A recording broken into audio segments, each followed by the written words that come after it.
اور تہجد کی طاقت تو ایسی ہے کہ زندگی دنوں میں بدل جاتی ہے اور کبھی کبھار تو لمحوں میں بھی۔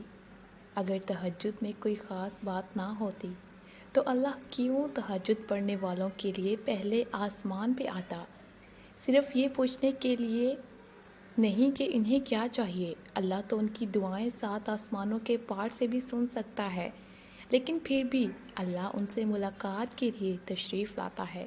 تو جسے اللہ نے تہجد کو باقی نمازوں سے جدا رکھا ہے، ویسے ہی اس نے تہجد پڑھنے والوں کو سب سے جدا رکھا ہے۔ اللہ تہجد پڑھنے والوں کو سب سے خاص رکھتا ہے اور ان کے لیے ایسے معجزے ہیں جو کسی کے لیے نہیں۔ اب اللہ 7ویں سے پہلے آسمان پر اپنے بندوں کو خالی ہاتھ لوٹانے تھوڑی نہ آتا ہے۔ رات کے طریق ترین پہر میں جب کوئی شخص اپنے رب کے حضور حاضر ہوتا ہے تو وہ رب اس بندے کے دل میں آنے والی ہر دعا کو قبول کرتا ہے۔ تمہاری ہر ناممکن خواہش تہجد ممکن بنا سکتی ہے۔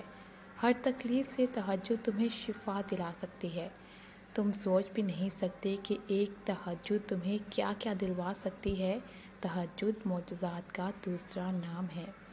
رب پاک تہجد کا وقت وہ وقت ہے جب بندہ اپنے پیارے رب پاک سے ہم کلام ہوتا ہے۔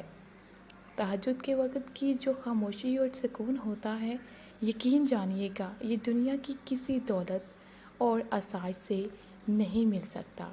تہجد کے وقت اگر آنکھ کھلے تو سمجھ لو کہ بلاوا آپ کا آسمان سے آیا ہے۔